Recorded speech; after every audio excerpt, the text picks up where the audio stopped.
First ನಮ್ಮನ್ನು welcome ಮಾಡಿರೋ ಪದ್ಧತಿ, ಆ ಒಂದು ಶಿಸ್ತು, ಆ ಒಂದು ಸಂಸ್ಕಾರ ಇನ್ನೂ ಈ ಶಾಲೆಯಲ್ಲಿದೆ. ಒಂದು ಮಗುವಿಗೆ ಜಾತ್ರೆಯಲ್ಲಿ ಆಟಕ್ಕೆ ಸಾಮಾನು ಕೊಡಿಸಿಲ್ಲ ಅಂದರೆ ಒಂದು ಗಂಟೆ ಹತ್ತು ಸುಮ್ಮನೆ ಆಗ್ತದೆ. ಆದರೆ ಆ ಮಗುವಿಗೆ ಸಂಸ್ಕಾರ ಕೊಡಿಸಿಲ್ಲ ಅಂದರೆ ಜೀವನ ಪರ್ಯಂತ ಅಳುತ್ತದೆ. ಆದರೆ ಅಂಥ ಸಂಸ್ಕಾರವನ್ನು ಬೆಳೆಸುವ ಮತ್ತು ಉಳಿಸುವ ಕಾರ್ಯಕ್ರಮವನ್ನು ಈ ಶಾಲೆ ಮಾಡ್ತಾಯಿದೆ. ತುಂಬ ಸಂತೋಷ ಆಯಿತು ನನಗೆ.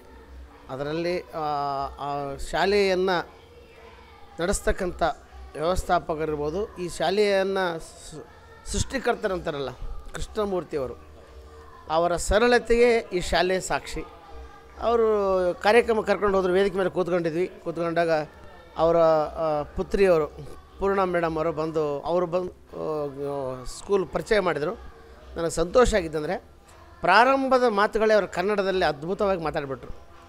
ಇನ್ನೂ ಈ ಶಾಲೆಯಲ್ಲಿ ಕನ್ನಡ ಉಳಿಸ್ತಿದ್ದಾರೆ ಅನ್ನೋದು ತುಂಬ ಸಂತೋಷ ಆಯಿತು.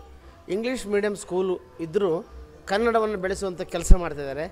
ಅವ್ರು ಇಂಗ್ಲೀಷ್ ಕಾರ್ಯಕ್ರಮ ಅವರೆಲ್ಲ ಬರ್ತಕ್ಕಂಥ ಪೇರೆಂಟ್ಸ್ ಕೂಡ ಇಂಗ್ಲೀಷ್ ಗೊತ್ತು ಅವರಿಗೆಲ್ಲ. ಆದರೆ 3 ಜನ ಕನ್ನಡ ಕಲಾವಿದರನ್ನು ಕರೆಸುವಂಥ ಕೆಲಸ ಮಾಡಿದಾರಲ್ಲ, ಅದು ಅವರು ಕನ್ನಡ ಮೇಲೆ ತೋರಿಸ್ತಕ್ಕಂಥ ಪ್ರೀತಿ, ಅಭಿಮಾನ, ಒಂದು ಗೌರವ. ಅದಕ್ಕೆ ನಾನು ಚಿರಋಣಿ. ತುಂಬ ಧನ್ಯವಾದ ಸರ್.